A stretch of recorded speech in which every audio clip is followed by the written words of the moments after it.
yagenda tulindirira bulindirizi kati kiyama.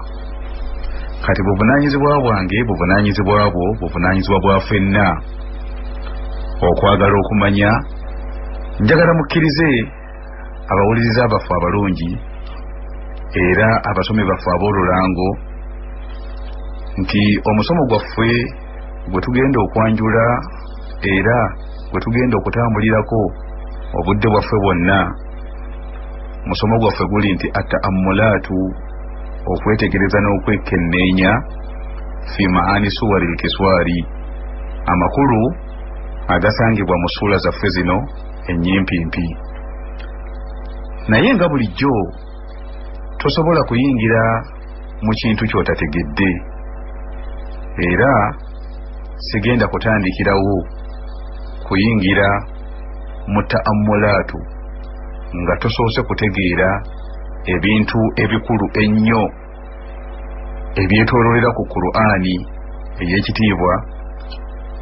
Yajibu ala kulli muslimin ma'rifatuha, kikakata ku buli musiraamu yenna okubitegeera. Kyentegeeza nti waliwo ebintu ebyetoololera ku Qur'ani nga bintu bya bulijjo, naye nga abasiraamu tubibuusa amaaso ne tutafaayo kubinoonyerezaako na kubimanya nga byetoololera ku Qur'ani. Kati sisobola kuyingiza kutunuza munda mu mpapula zaayo nga tonnaba kubeera nga weetooloola n'okumanya ebintu ebikulu ennyo ebyetoololera ku Qur'ani eno.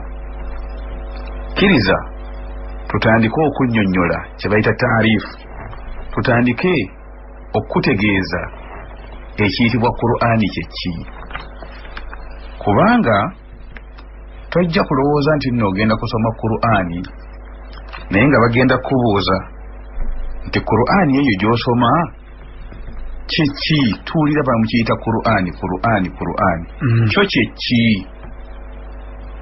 Kati abalabi baffe abasomi baffe abalungi ab'olulango njagala tufune kye tuyita taarifu, okutegeeza n'okunnyonnyola Qur'ani kyeki.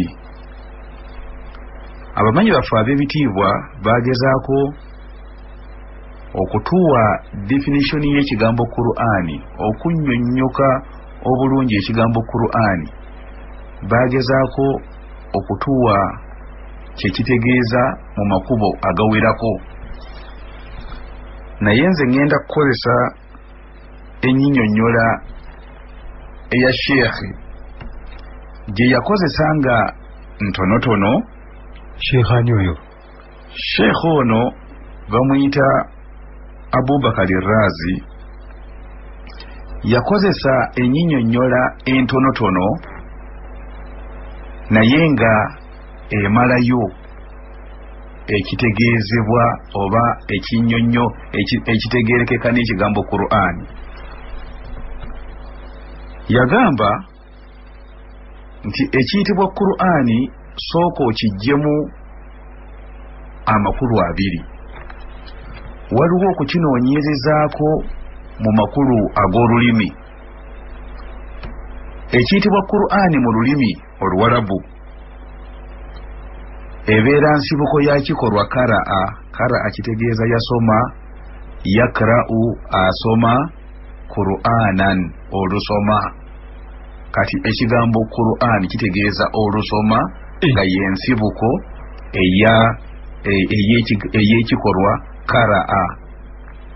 Kati ekigambo Qur'ani mu lulimi Oluwarabu kitegeeza olusoma.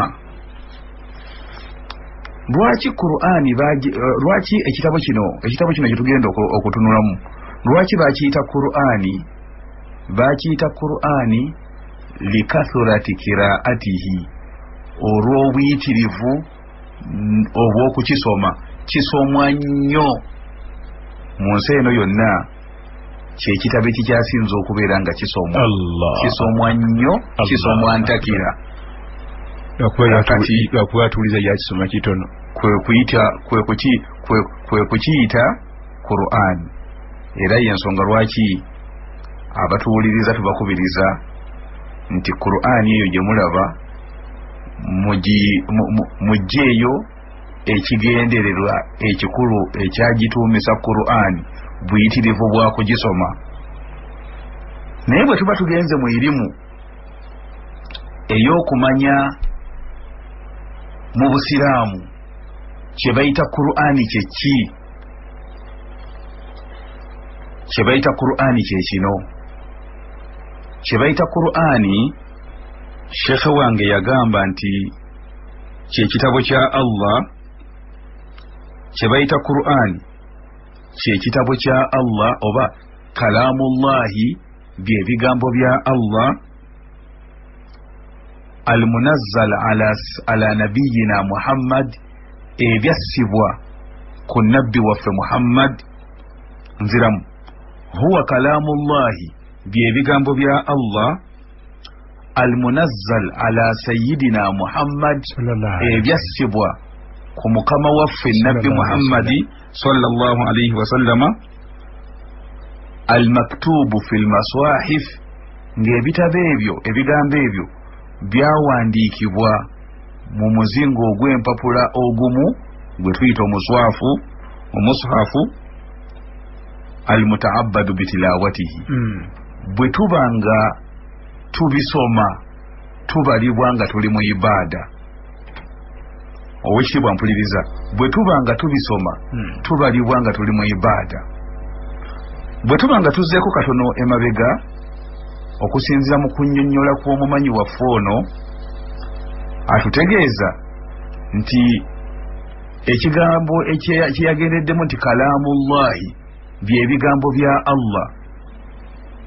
Akakawaayiro kokka kajjeemu ebigambo by'abalala bonna ebitali Allah tebiyitibwa Qur'ani.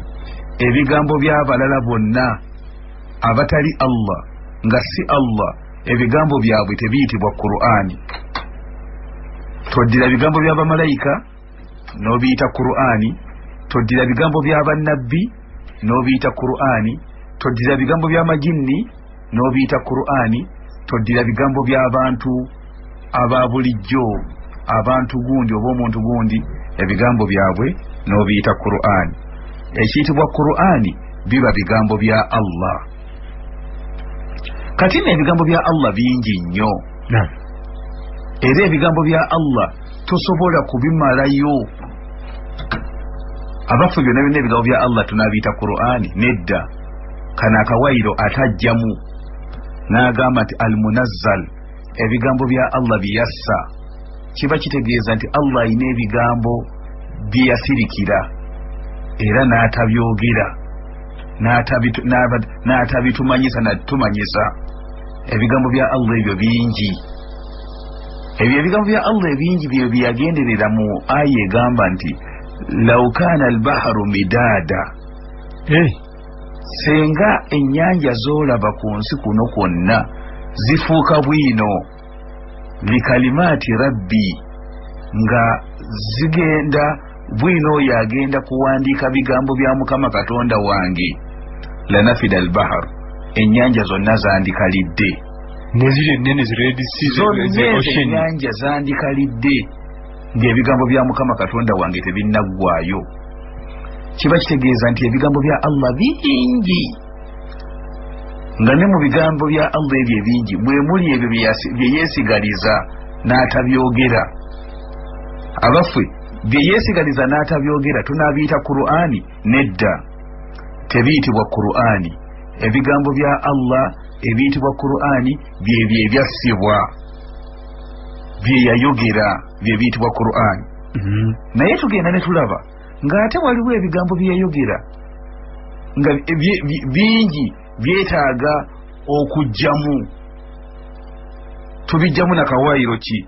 Tubijjamu na kawaayiro akagamba nti ala nabiyina Muhammad, ebyassibwa ku nabbi waffe Muhammad. Amakulu ebigambo bya Allah byatassa ku nabbi Muhammad nga yabissa ku bannabbi balala, ebyo nabyo tetubiyita Qur'ani. Ebigambo bya Allah byassa ku bannabbi abalala nga tabisiza ku nabbi Muhammad sallallahu alaihi wasallam tetubiyita Qur'ani ebya Dawuda ngoga tubiyite Qur'ani byassa ku Dawuda nedda ebya Isa tetujja kubiyita Qur'ani newankubadde nga bigambo bya Allah ebya Dawuda ebya Musa tetugenda kubiyita Qur'ani newankubadde nga bigambo bya Allah byetuyita Qur'ani byokka byebyo Allah byassa ng'abissa ku nabbi Muhammad sallallahu alaihi wasallam. Ate waliwo ebigambo Allah byassa ku nabbi Muhammad sallallahu alaihi wasallam nabyo nga bingi nga waliwo ebimu bye tutayita Qur'ani kati ebyo byassa ku nabbi Muhammad sallallahu alaihi wasallam nga tetubiyite Qur'ani tugenda kubijjamu na kawaayiro ki?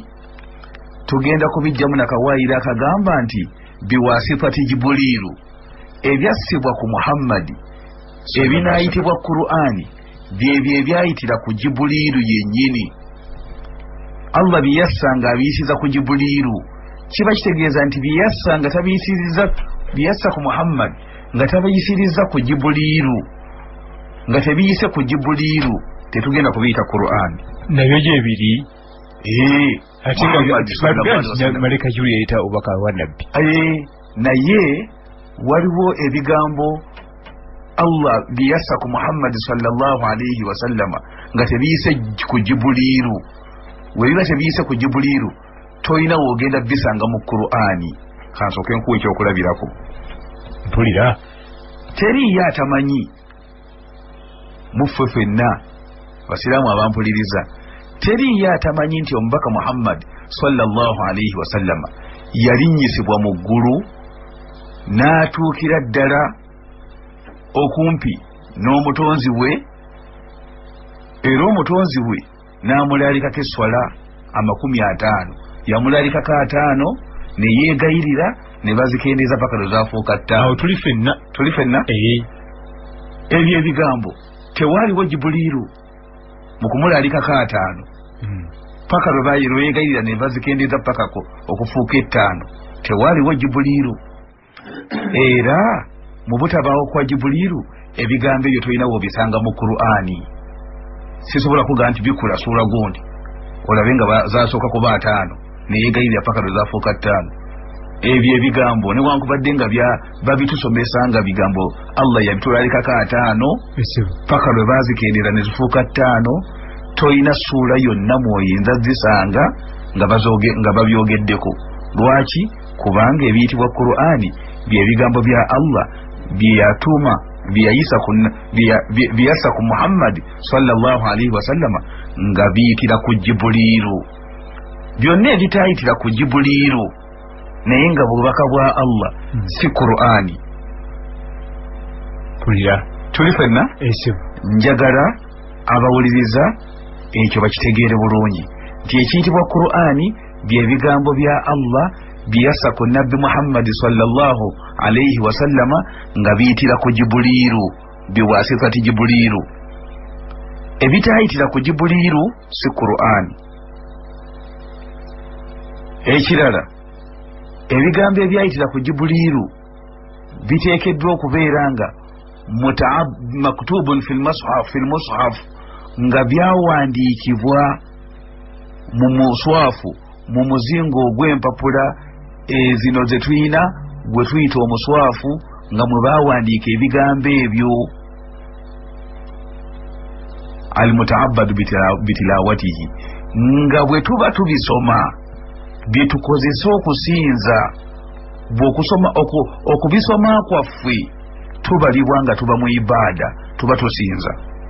Mpulira kakati ow'ekitiibwa ampuliriza buli lw'owulira nga nti tusoma Qur'ani oba Qur'ani esomwa njagala weeteeke mu ndabika yennyini eraga nti nno kati oyingidde mu kusinza kubanga ogenda kufuna empeera era bagenda kuwandikako empeera.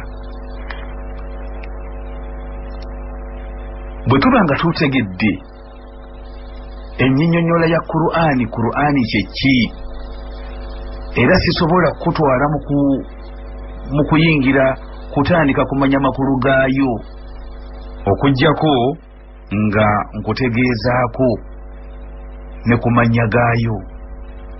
Omanye okumanya ekintu oba okuyiga ekintu n'okukisoma oteekeddwa okubeera ng'otegeera ne bwe bakiyita linnya ki. Kati ensonga ey'okubiri gye nzizaako okukutegeeza, njagala kukutegeeza ku kye bayita asmaul Qur'an, amannya ekitabo kyaffe kye tugenda okutandika okusoma oba kye tusoma buli lunaku ne kye tuwuliriza buli lunaku bakiyita batya. Qur'ani Allah yajawula ku bitabo ebirala byonna yajawula ku bitabo bya ku kitabo kya Musa, ku kitabo kya Isa, ku kitabo kya Dawuda ne ku bitabo ebirala byonna. Eno yo Qur'ani yajawula n'okugiwa amannya ge yagituuma nga amannya mangi. Ebitabo by'abannabbi abalala tosobola kutuwaayo ku mannya gaabyo agasukka mu 2 oba 3. Ebitabo by'abannabbi abo birina erinnya limulimu, naye Qur'ani Allah yajawula ku bitabo ebyo byonna n'agiwa amannya agasukka ku limu. Abamanyi baffe ab'ebitiibwa batugamba nti nno amannya ga Qur'ani gawerera ddala 7 banange, naye Qur'ani gonna amannya 7 gonna ga Qur'ani, naye 7 yonna sigenda gikuwa, wabula ngenda kuwaako ashiharuha agasinga okubeera nga maatiikirivu nnyo, ag'ettutumu.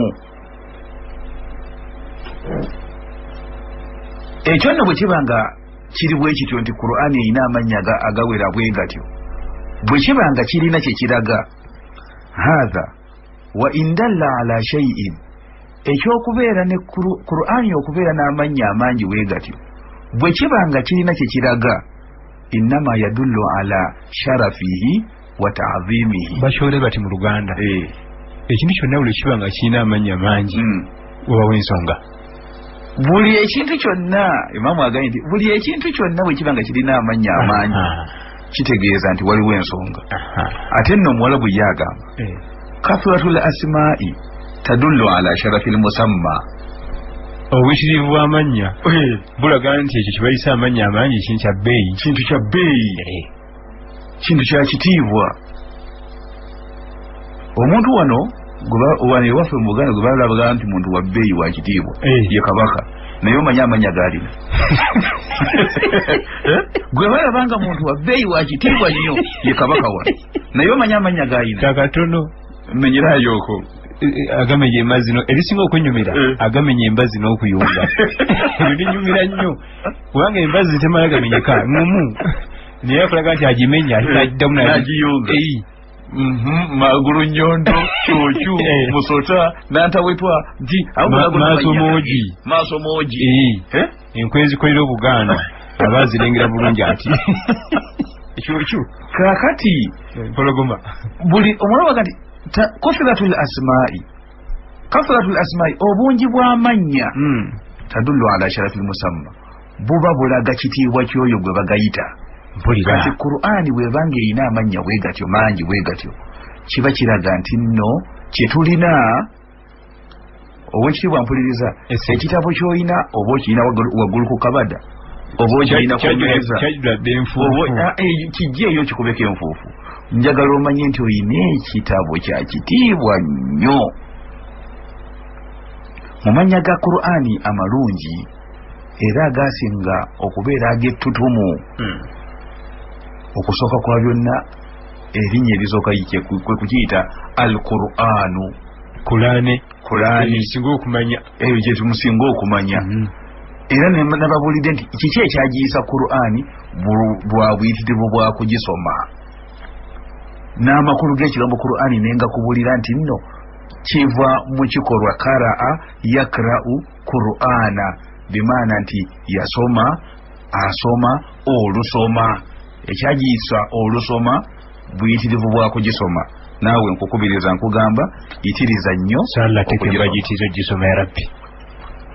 Mu mannya ga Qur'ani ekitabo kino kiyitibwa Al-Kitaabu. Qur'ani eyitibwa erinnya eddala Al-Kitaabu. Ekitabo Allah yagamba mu sura ey'okubiri nti Alif Lam Mim dhalika al-kitaabu. Yali asonga ku kitabo ekyo. Ekitabo ekyo kyeyayita Qur'ani. Ekitabo kino Qur'ani lwaki bagiyita Al-Kitaabu nga kuliko alifu wallaamu. Alifu wallaamu eraga kubeera nti nno ekuŋŋwanyiza ebitabo bingi. Ekitabo ekitegeerekeka mu bitabo byonna ekyakuŋŋwanya ebitabo ebingi kwe kukiyita Al-Kitaabu. Ebitabo byonna byonna Allah bye yasooka okussa ebibirimu yabitubuulirako okwo mu Qur'ani. Yabitubuulirako okwo mu Qur'ani. Ebyali mu biri bye yasooka okussa. Tosobola kusoma Njiri okujjako ng'ebiri mu Njiri obisangako mu Qur'ani. Ab'ebitiibwa tuli ku amannya g'ekitabo kino kye tugenda oba kye tuwuliriza era kye twagala ennyo okusoma. Mbagambye nti n'ekitabo kino Allah yakiwa n'akyawula ku bitabo ebirala n'okukituuma amannya n'okukiwa amannya agawerako. Amannya ago agawerako galaga kitiibwa kyakyo. Kitabo kya kitiibwa era kitabo kya mulembe nnyo. Mu ngeri eyo amannya ntandise okumenya ku mannya agasinga okubeera ag'ettutumu mu kitabo kino. Tugambye nti erinnya erisooka Al-Qur'anu n'enkubulira n'amakulu gaakyo. Erinnya eryokubiri bakiyita Al-Kitaabu. Okukiyita Al-Kitaabu kitegeeza ekitabo sematabo. Lwaki bakiyita ekitabo sematabo? Kyakuŋŋwanya ebyakkira mu bitabo ebyasooka nakyo kyabireeta. Era aya nyingi nnyo zigenda zitugamba inna haadha lafi sohfi al-ula. Bino bye muwulira era bino ebyogeddwa bisangibwa ne mu bitabo ebyasooka. Sohfi Ibrahima, ebitabo bya Ibrahimu mwebiri bino ebigambo wa Musa n'ebigambo byani n'ebitabo bya Nabbi Musa. Aya endala egamba nti no amulamu tunabba bima fi sohfi al-ula. Aya naye egamba bwetyo eba etulaga nti Qur'ani etukwolerako. Tewasobola kubyaka mu bitabo biri ebyasooka.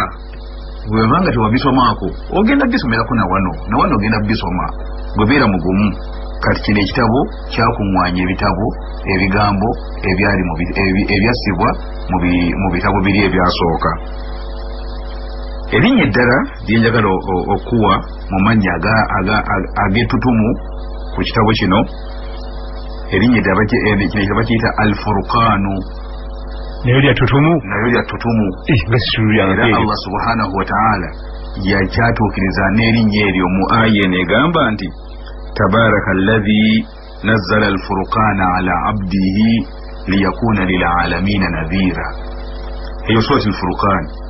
Era imaamu ojja kubeera nga ogiwulizaako ku bantu surati al-Furqan kubanga yayatuukiriza ekitabo kino nga kirina erinnya lye bayita Al-Furqan.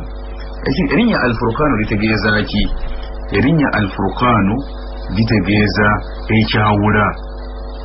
Ekitabo kino kyajja okwawula wakati w'amazima n'obulimba. Kyajja ne kiteeka eri obulimba. Katulabemu katono wano.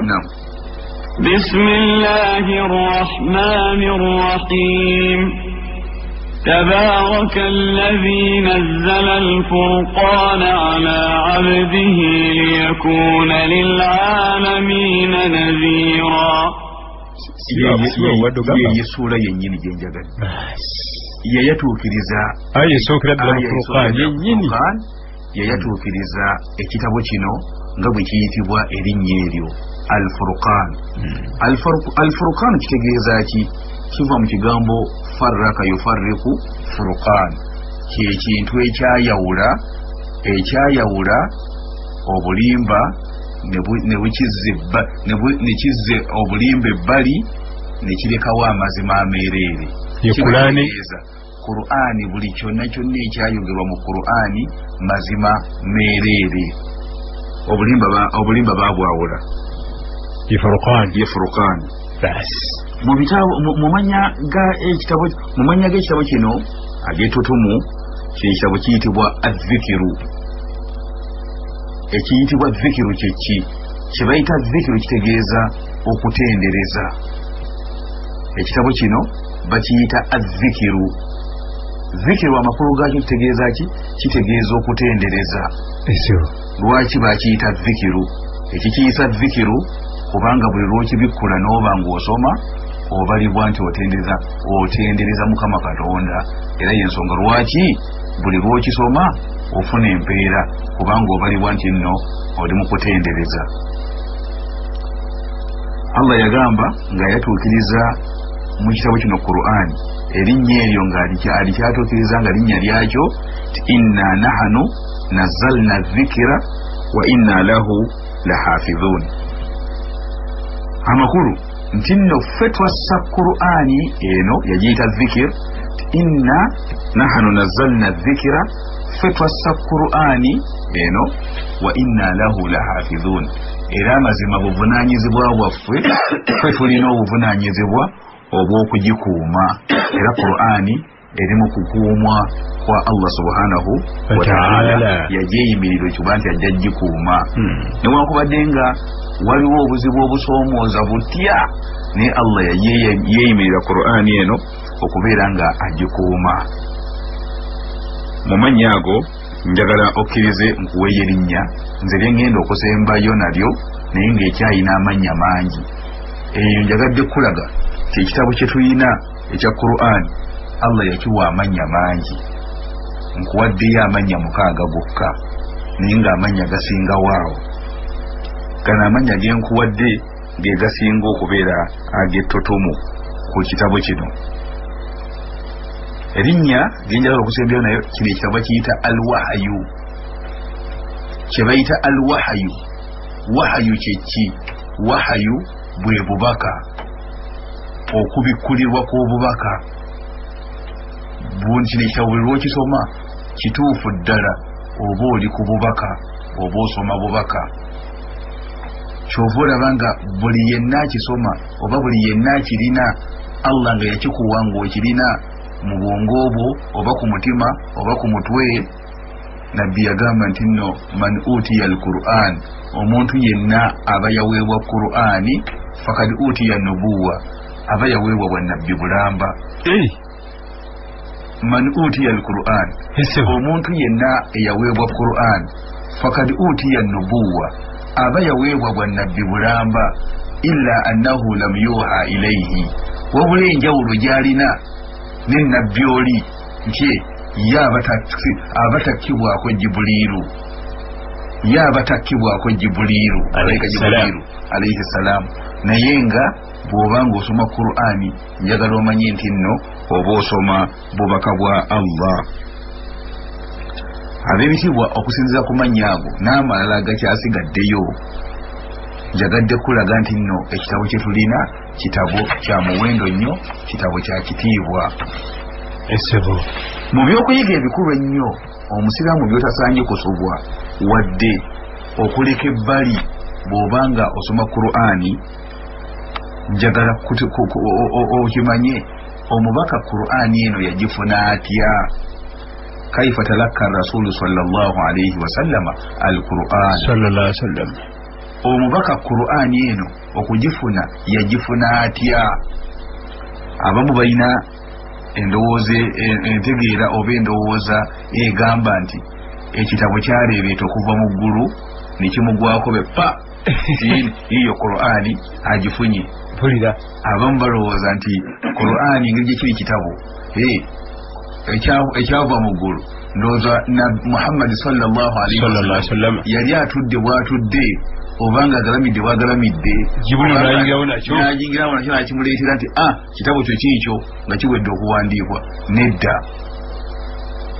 Era wano wenjagala okutegeereza gwe omusomi waffe omulungi atuwuliriza nti wetutuuse pointi yokusatu kaifa talakka rasulu sallallahu alaihi wasallama al-Qur'an, omubaka Qur'an eno yagifuna atya okubeera nga katugirina tugisoma. Owekitiibwa mpuliriza, njagala omanye nti nno bino bigambo bya Allah subhanahu wa ta'ala bw'aba ayina amakubo asatu, bw'abanga ayina kyayagala okulagira omuntu oba okubeerako ne kyamugamba kyonna, ayina engeri ssatu, ayina amakubo asatu Allah g'akozesa okuyisaamu obubaka bwe. Ku makubo agasatu ekkubo liri limu lyokka Qur'ani mwe yayita, naye nga Allah ayina amakubo asatu, wabula yo Qur'ani yayita mu kkubo limu lyokka. Amakubo asatu ago ge galiwa? Amakubo asatu ago Allah agogerako mu surati Shura aya eya 51. Mu surati Shura aya eya 51 Allah ayogera ku makubo ago asatu gayitamu gakozesa okubeerako nekyalagira eri omuntu yenna, okubeerako n'ebigambo bye byassa ku muntu yenna Allah akozesa erimu ku makubo gano asatu. Yagamba nti nno, Allah agamba nti wama kana li basharin an yukallimahu Allahu illa wahayan aw min wara'i hijabin aw yursila rasulan fayuhiya biidhnihi ma yasha'u innahu aliyyun hakim. Owekitiibwa Allah agamba nti tekibangawo makana li basharin, tekibangawo eri muntu yenna, tekibangawo ku muntu yenna an yukallimahu Allah kwogeraganya naye bwati direct. Ffe obutonde bwaffe obw'abantu tetulina busobozi busobola kuwulira bigambo bya Allah butereevu olw'okuba nti n'obutonde bwaffe bwa buntu tuli banafu. Eddoboozi lya Allah n'ebigambo bye tebisobola kujja butereevu eri mu matu ga muntu, tekisoboka. Ate oba omubaka sallallahu alaihi wasallama yatunnyonnyola n'atugamba ti Allah bw'aba alagye ayina kyayagala okulagira, eggulu lyonna lituuka okubeera nga lijugumira ne likankana. Amagulu gonna eggulu batugamba nti no eggulu erisooka n'eryokubiri n'eryokusatu go tegalina jjamu mu Luganda ne maggulu, togamba magulu eggulu liba ggulu. Amagulu gonna omusanvu gakwata okujugumira okw'amaanyi ennyo nga Allah subhanahu wa ta'ala ayina kyayogera, ayina kyalagira kikolebwe. Era ebitonde byonna ebisangibwa mu magulu omwo byonna bigwa wansi ne bibeera ng'ebizirise. Asooka okusitula omutwe nga Allah amaze okwogera kyayogera, asooka okusitula omutwe yoyo gw'aba akiragidde, gw'aba akigambye agenda okiteeka mu nkola nga ye Jibuliiru. Era Jibuliiru bw'asitula omutwe n'atandika okutambula okussa ekiragiro kya Allah mu nkola, bamalayika bonna bamubuuza ne bamugamba nti maadha kaala rabbuna, omulezi waffe Mukama Katonda waffe abadde agamba ki? Kaala alhaqa wa huwa al-aliyyu al-kabir. Jibuliiru abaddemu n'abagamba nti ayogedde mazima meereere era nga ye wa waggulu ate nga ye munene asinga ebintu byonna.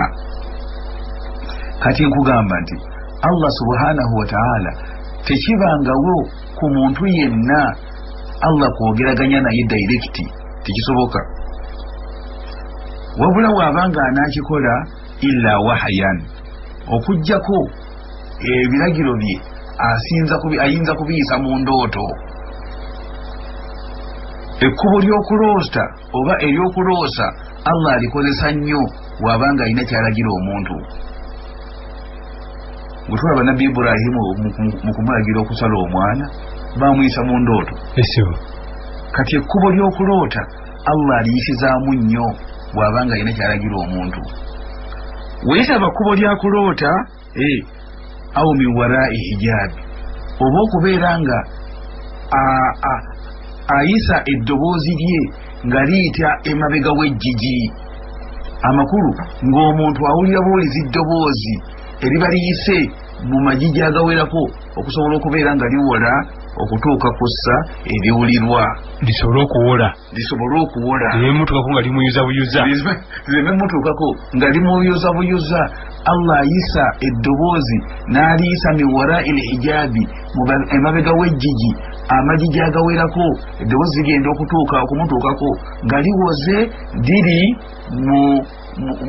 mu kigero omuntu kyasobola okubeera nti awulira mu butonde bwe. Eryo ekkubo Allah alikozesa. Ekkubo eddala yurusilu rasuula, asindika mubaka, ng'omubaka gw'asindika asindika malayika. Kati nkugamba nti mu makubo ago gonna asatu Qur'ani omubaka yagifuna atya? Qur'ani omubaka yagifuna ng'agifunira ku kkubo lya kumutumira malayika. Qur'ani teyitangako mu ndooto, nedda. Qur'ani teyitangako min wara'il hijaabi, nedda. Qur'ani yayita mu kkubo limu. Allah yatumanga malayika n'agimuleetera. Era malayika Jibuliiru engeri gye yaleetangamu obubaka bwa Qur'ani eri nabbi Muhammad sallallahu alayhi wa sallama, nayo Jibuliiru yakwata engeri ssatu, yakozesanga engeri emu ku ngeri essatu okubeera nti nno ereeta obubaka Allah bwagiwadde okubutwalira Muhammad. Jibuliiru yakozesa mu ngeri emu mu ngeri essatu. Engeri esooka Jibuliiru yalabikiranga mu kifaananyi kyayo kyennyini kye baagitonderamu, naye engeri eyo Jibuliiru teyagikozesa nnyo kubanga obutonde bwa Jibuliiru Allah mwe yagitondera butonde bwa njawulo nnyo. Teyatera kujjanga ku Muhammadi ng'eri mu butonde bwayo bwennyini, okujjako omubaka Muhammadi sallallahu alayhi wa sallama yalaba ku Jibuliiru mu butonde bwayo bwennyini, mu ndabika yaayo yennyini, nga bwe Allah bwe yagitonda yagirabako emirundi ebiri. Era emirundi egyo ebiri Allah yagyatuukirizaako mu Qur'ani ng'omubaka bwe yalaba ku Jibuliiru mu kifaananyi kyayo kyennyini. N'omubaka sallallahu alayhi wa sallama naye n'atuuka okutunyumiza n'atugamba nti nalaba Jibuliiru mu kifaananyi kyayo kyennyini nga erina ebiwawaatiro 6. Naye bwe yayanjuluzangako ebiwawaatiro byayo 2 byokka bwe biti, ekimu ekyesayidi eno n'ekirala ekyesayidi eno, ne bibeera ebiwawaatiro 2 byokka, so si 200, wabula 2 byokka bwe biti. Toyina wooyisa liiso okulaba ggulu bw'eba ng'eri mu bbanga awo. Jibuliiru alayhi salaam. Kati Allah agamba nti nno walakad ra'aahu bil ufukil mubiin. Mu aya eyo Allah yali atunnyonnyola nga omubaka bwe yalaba ku Jibuliiru n'amaaso ge gennyini mu kifaananyi kyayo kyennyini nga Jibuliiru yeetadde eri mu bbanga awo waggulu. Ate omulundi omulala era Allah agamba nti walakad ra'aahu nazlatan ukhra. Era omubaka Muhammad yalaba ku Jibuliiru omulundi omulala okuleka ogwo. Kaakati Jibuliiru okulabikiranga mu kifaananyi kyayo kyennyini kyali kyewuunyo, kyatuuka n'okubeera nga kyogerwako mu Qur'ani ey'ekitiibwa. endabika endala Jibuliru oluusi yajjanga eri omubaka Muhammad sallallahu alaihi wasallama nga ebigambo ebimuleetera nga biringa ebiwuumira oba ebiddukira ku lujegere, nga biringa ebigambo ebiddukira ku luuma. Era embeera eyo ye yasingira ddala okulaba nga yali nkalubu nnyo. Bagize batya mu Luganda eyokusatu nga biringa ebiddukira ku luuma, mithilu silsilatul jars lwe Luganda lwadaga ebigambo nga biringanga ebiddukira ku lujegere nga bimuwuumira mu mutwe, naye nga Jibuliru ebigambo bye ebimuteekamu butereevu mu mutwe. Era embeera eyo omubaka sallallahu alaihi wasallam yamukaluubiriranga nnyo, kubanga yamutuusanga okubeera nga atuuyana mu kiseera ekyali ng'ekyobutiti. Era embeera eyo yamutuusanga okubeera nga agwa wansi n'abeera nga azirise olw'okuba nti Jibuliru ebigambo ebimuleetera butereevu mu mutwe nga biringanga ebiddukira ku lujegere. Eyo nayo tayipu ya bubaka Jibuliru bwe yamuleeteranga. Tayipu y'obubaka endala oba engeri y'obubaka, engeri Jibuliru gye yamuleeterangamu obubaka endala kwe kubeera nga Jibuliru ajja ne yeefaananya n'afaanana omuntu owa bulijjo,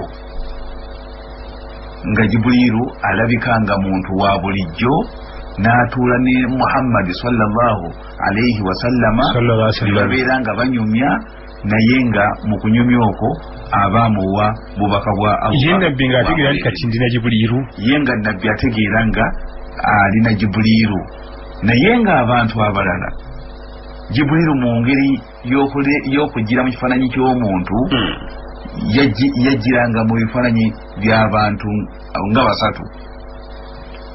Asooka Jibuliru yajjiranga nnyo mu kifaananyi kya sahaba ayitibwa Urwatu ibn Mas'ud Thaqafi. Sahaba oyo Urwatu ibn Mas'ud Thaqafi Jibuliru yajjiranga nnyo mu kifaananyi kye.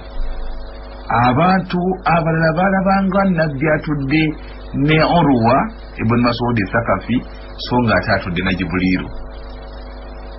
Sahaba omulala Jibuliru bwe yajjirangamu ennyo mu kifaananyi kye, yajjiranga nnyo mu kifaananyi kya Lihyatul Kalbi. Sahaba oyo Lihyatul Kalbi yali alabikanga nnyo ng'ali ne Muhammad sallallahu alaihi wasallam mu bifo bingi, naye ng'okwetegereza bambi yalinga Jibuliru alaihi salaam. Jibuliru endabika endala yalabikanga nnyo mu kifaananyi eky'omusajja Arabi, omusajja munnamalungu atamanyiddwa wajava, atamanyiddwa wajalaga, naye balaba omuntu alino ne Muhammad sallallahu alaihi wasallam, naye ng'omuntu oyo tebamumanyi na wajava, naye ng'atukula nnyo, mweru nnyo, ayambadde ebyeru birungi nnyo. Naye omubaka Jibuliru yamalanga kugenda, n'asooka ategeeza basahaba nti obwedda gwe mulaba ntudde naye wali tabadde mulala, abadde Jibuliru alaihi salaam. Gwe tulaba hadisi eno empanvu eya Umaru, eyo omusajja yajja n'atuula ne bainama nahnu julusu, eyo omusajja olowooza abaamulaba baali bamumanyi wajava wajalaga, era nga tebamulabanga nako. Era n'embeera gye yatuulamu ne Jibuliru ne Muhammad sallallahu alaihi wasallam teyeewuunyesa basahaba. Kakati n'oluusi Qur'an yaleetebwa nga Jibuliru agireeta, naye nga atuula ne mubaka Muhammad sallallahu alaihi wasallam nga basahaba balaba omusajja gwe batamanyiiko mayitire, waje yavudde wajalaga, naye nga atukula nnyo, nga yabanga Jibuliru nga yaleese obubaka bwe butyo. Kati nabo ebitiibwa abampuliriza, njagala kubeera nga mbategeeza nti nabbi sallallahu alaihi wasallama yafuna Qur'ani mu kkubo limu, mu kkubo Allah lyakumusindikira malayika Jibuliru. Abaffe amakubo gali amalala omubaka yafunako okwo ku bubaka nga buyita mu makubo gali amalala. Yafunako okwo ku makubo, yafunako okwo ku bubaka obwo nga buyita mu makubo amalala, naye obubaka obwo si Qur'ani, si Qur'ani. Qur'ani yo nazzala bihi ruhul amin, eyagissa si mulala malayika Jibuliru ala kalbika ng'agissa ku mwoyo gwo butereevu litakuna minal munzirin, osobole okubeera nga olimu abo abalabula abantu era abatiisa abantu era abalagira abantu okweyisa obulungi. Kati nno mu bufunze obutonotono njagadde okunnyonnyola nti Jibuliru ye yaleeta Qur'ani yonna. Bwe yaleetanga Qur'ani omubaka sallallahu alaihi wasallam olwo n'abanga yali alina abawandiisi abamuwandiikako obubaka Jibuliru bw'aba aleese. Jjukira ye Nabbi Muhammad sallallahu alaihi wasallam yali tamanyi kuwandiika era yali tasoma biwandiike. Oba tumwisamu maaso ekyo byogera. Olwo nompa ekitiibwa, mpa value y'obubaka bwe yafunanga tebwali nga buyiiye. Ekimanikiddwa wano waffe bwoga omuntu ntamanyi kuwandiika na linnya lye oba omukakkanyiza nnyo. Kaakati nno omubaka sallallahu alaihi wasallam Allah subhanahu wa ta'ala yamukuuma mu kubeera nti nno ebigambo bye baamuwanga yali abikwata bukwasi era nga bimubeera ku mutima. Senga yali amanyi kuwandiika bandibadde balowooza ti bino yabyeyiiza n'abyewandiika, atuddeawo n'agiraagira obukujjukujju, atuddeawo neyekuwandikira wandikira ebibye. Naye okwo Allah yayagala okukuumirawo obubaka bwe muleme kubuusibwabuusibwa, muleme kubyewuunyisa. Ate ekyo ekimwesa ekitiibwa okuba ntamanyi okuwandika linnya ebirye. Ne Allah mwenyini yagaa nti huwa alladhi baatha fil ummiyina rasulan minhum. Olya ummiyina rasulan minhum, mubali abali batamanyi kusoma na kuwandiika. Nabiyul ummi, nabbi atamanyidde ddala kola ki kusoma biwandiike. Kakati ekyo kyaweesa nnyo value ebigambo bye yayogeranga ng'atugamba nti no bigambo obubaka bwa Allah era twakakasanga era abantu bakakasanga tiddala mu butuufu ebyo byayogera bigambo bya Allah ate yandibijjeewa. Kati nno ye bwe yamufunanga ebigambo bya Allah ebyo nga waliwo abaawandiikanga obubaka abaamuwandiikangako ebigambo era yabagamba temumpandiikako kirala kyonna ekitali Qur'an, temumpandiikako kintu kyonna kitali Qur'an, nga abeewaza okutabikatabika ebigambo ebirala mu bigambo bya Qur'an. Era nabo baakola ekisoboka kyonna ne bawandiika ebigambo ebyo nga babiwandiika nga Qur'an njereere omutali kirala kyonna. Qur'an nno bwetyo bwe yawandiikwa nga bagiwandiika ku mayinja, ku magumba, ku bikoola by'emiti ne ku bibaawo ne ku birala, bwe batyo bwe bagenda bagiwandiika. Era Qur'ani omubaka sallallahu alaihi wasallam yagenda okufa nga Qur'ani yonna ewandiikiddwa, naye ng'ewandiikiddwa mu bintuntu ebyo ebyenjawulo. Omubaka yagenda okufa Qur'ani sallallahu alaihi wasallam nga Qur'ani ewandiikiddwa yonna, naye ng'ewandiikiddwa mu bintuntu ebyenjawulo, gamba nga ku maliva, gamba nga ku magumba, gamba nga ku mayinja ne ku bintu ebirala. Kakati nno mu ngeri eyo omubaka n'abanga yalagira abawandiika Qur'ani buli yenna eyali awandiiseeko ekintu kyonna kye yali awandiise nga Qur'ani akireete, era we baabireeta n'abiggalira mu kisenge kya Ummu Salama, Maama Salama. Qur'ani bagikuŋŋwanyizaawo yonna, naye nga bakyagikuŋŋwanyiriza mu bintu ebiwandiike ebintu kwe baagiwandiika kwe baasooka ne bagikuŋŋwanyiriza okwo. Ekyo nakyo sikitidde olowooza okitira bwerere otuga nti Qur'an yawanika ku bintuntu magumba mayiya bali babiki jiba eje yasookera eje mvudde wa Qur'an eje mvudde wa Qur'an yasooka kuwandiikibwa ku magumba ku maliba ku mayinja paka bwe bagiwandika ku bintu ebyo we yaggwayo okugiwandiika omubaka sallallahu alaihi wasallam n'alagira buli yenayina eyali awandiiseeko kyeyawandika nga Qur'ani akireete mu kisenge kya Ummu Salama. Ab'ebitiibwa mbadde mbanyonnyola nti Qur'ani eno ey'ekitiibwa omubaka sallallahu alaihi wasallam bwe yamusibwa nga Jibrilu agimusizzaako yali ayina abawandiisi be. Omubaka yali ayina abawandiisi abaali bamanyi okuwandiika basobola okugiwandiika ku bintu ebyenjawulo. Ne mu bawandiisi be abamanyiddwa obulungi yali ayina abawandiisi 10. Bakhulafaa'u abana bonna baali bawandiisi.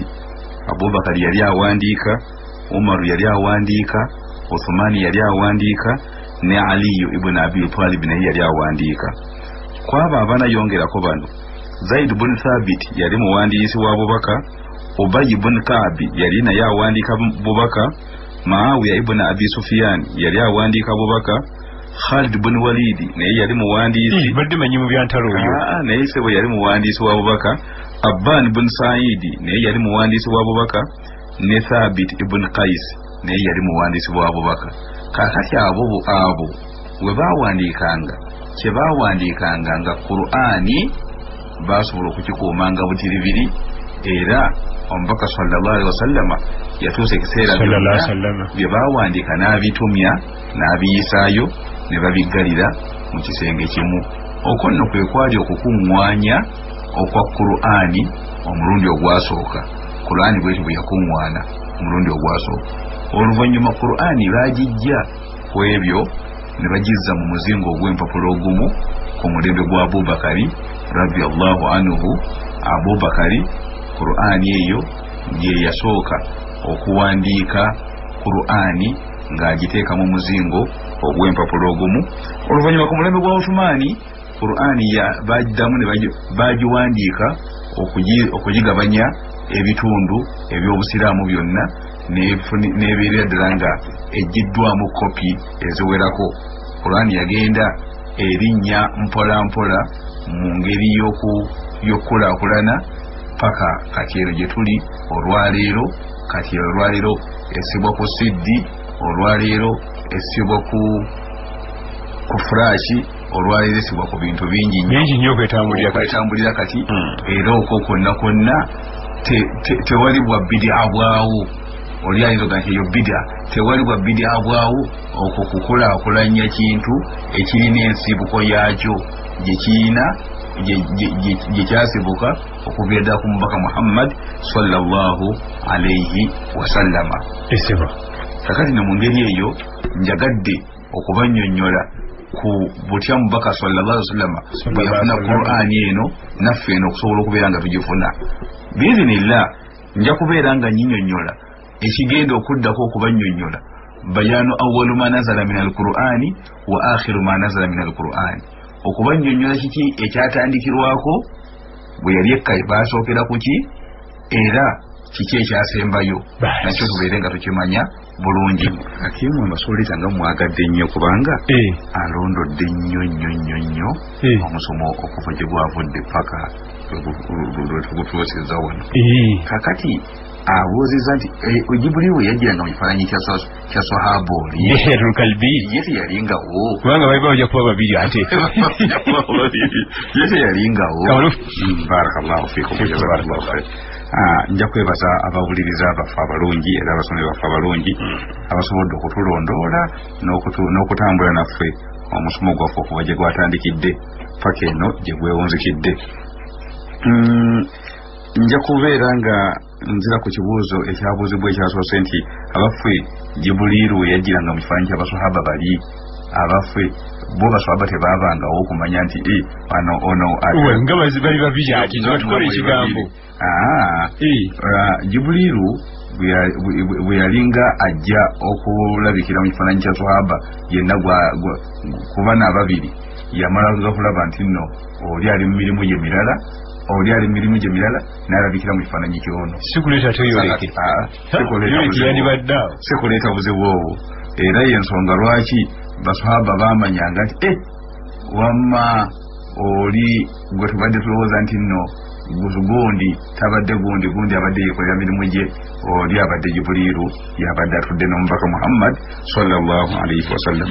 So nga ye Sumayya ye abadde yeetaaga namba ya simu nga gyayagala okubeera nga ayitira okwo okusoma, mugamba nti nno enamba y'essimu eri 070626704.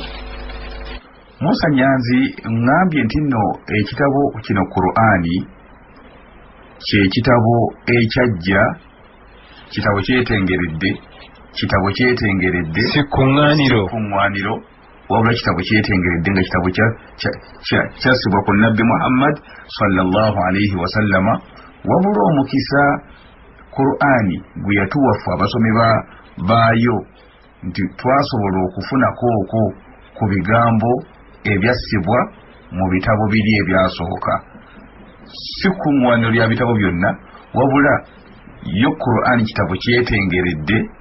Omukisa gwe twafuna ku kyo nti kyasobola okutuleeterako ku bigambo ebyassibwa mu bitabo biri ebyasooka.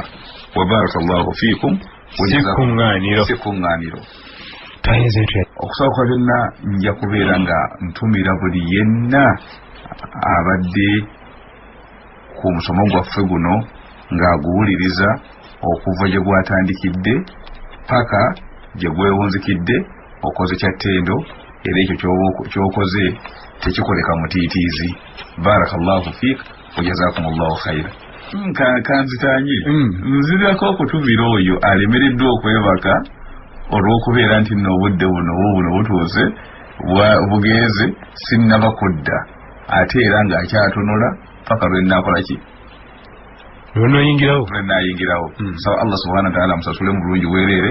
Wa barakallahu fiiha. Amin.